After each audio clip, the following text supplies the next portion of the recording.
Hi strangers, my future friends, welcome back to my channel. So ఈరోజు నేను మీకు temple style అటుకులు ఎలా చేయాలో చెప్తాను. సో ముందుగా మనం పోపు గింజలు వేసుకోవాలి. సో దాంట్లో ఆవాలు, జీలకర్ర, ఉద్దిబ్యాలు, శనగబ్యాలు. అది కొంచెం మగ్గాక దాంట్లో మనం పచ్చిమిరపకాయలు వేస్తాం. సో పచ్చిమిర్చి మనకు అప్పుడే పచ్చిమిర్చి కొంచెం ఇక్కడ బాగా ఇది మగ్గాలన్నమాట. అప్పుడే మనకు తెలిసిపోతుంది, కొంచెం వైట్గా మారుతుంది.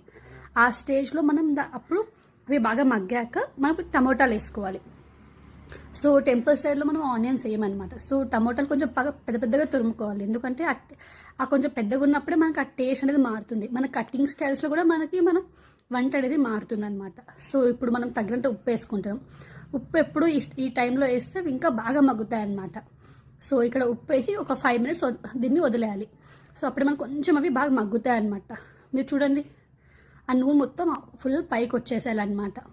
సో ఇప్పుడు ఇది మగ్గే స్టేజ్లో మనం కొంచెం బాగా మగ్గుతున్నాయి కదా. సో మనం మగ్గే స్టేజ్లో మనం కొంచెం పసుపు వేసుకోవాలి.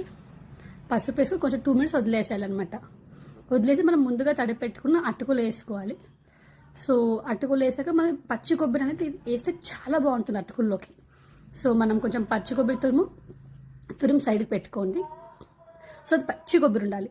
సో అది కూడా ఈ టైంలో వేసి మనం నిదానంగా కలపాలి. సో ముద్ద కాకుండా సో నిదానంగా కార్నర్స్ నుంచి మనం దీన్ని కలుపుకొని రావాలి. కలుపుకొని మనకి మొత్తం అప్పుడే తెలిసిపోతుంది కలిసిందా లేదా అని.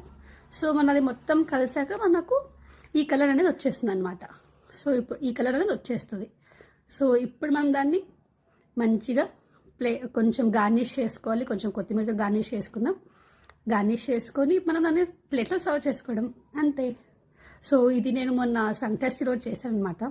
సో హిందూపూర్లో చాలా బాగా జరిగింది సంకష్టి మొన్న. సో ఈ టెంపుల్లో వన్ వెళ్ళాం, చాలా బాగా జరిగింది పూజ. సో ఇది నేను మన సంకష్టి రోజు ఫాస్టింగ్ కోసం చేశాను అనమాట. Thank you.